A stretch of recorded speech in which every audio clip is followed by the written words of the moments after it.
समस्त को नमस्कार। जय श्री जगन्नाथ। मु हूँ 3 number ward corporator Shrimati Lakshmipriya Parida.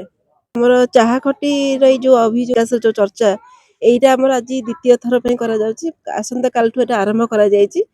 आपण माने जानिथिबे हमर सम्माननीय प्रधानमंत्री नरेंद्र मोदी वर्तमान समस्त पाखे पहुंचुचंदी। चाहा खटी द्वारा आरंभ करंतु हमर जन अभियोग शुणानी माने समस्त लोक मानकर केमती सब समस्या अछि से समस्या आम केमिति आम दूर कर लोक पाखे पहुंची लोक सहित बसी आलोचना माध्यम ए चाहा खटी माध्यम आम आलोचना करबा केमिति आम अंचल विकास करबा लोक समस्या किछि न रहू जहाँ भी होची छोट बड़ जो कोन समस्या अछि सब समस्या केमिति दूर हबो सेति पई हमर ए प्रयास सुफल मिलछि। आसंता काली आम करथिलु हमर ए पटिया अंचल हमर बरदेवी कॉलोनी रे आम आरंभ करथिलु।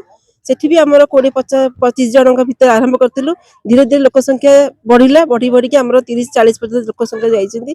लोक माने मते बहुत खुशी जहाँ हो आम पाखरे आम नेता मु तो केबे निजको नेता को भाबे समस्त भाबे जे मु ए अंचल सेवक तेणुक मुझे आसी पहुँचले जेहेतु आम पाखे आम सेवक आसी पहुंचती आम नेता पहुंचती आम आम अभियोग आमर जहाँ असुविधा आम पाखे प्रकाश करूँ।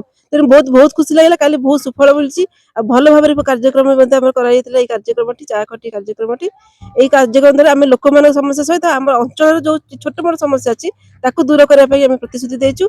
निश्चित आगामी दिन आहरी अधिक अधिक जल्दी आम सुफल करूँ से चेष्टा भी जारी रही।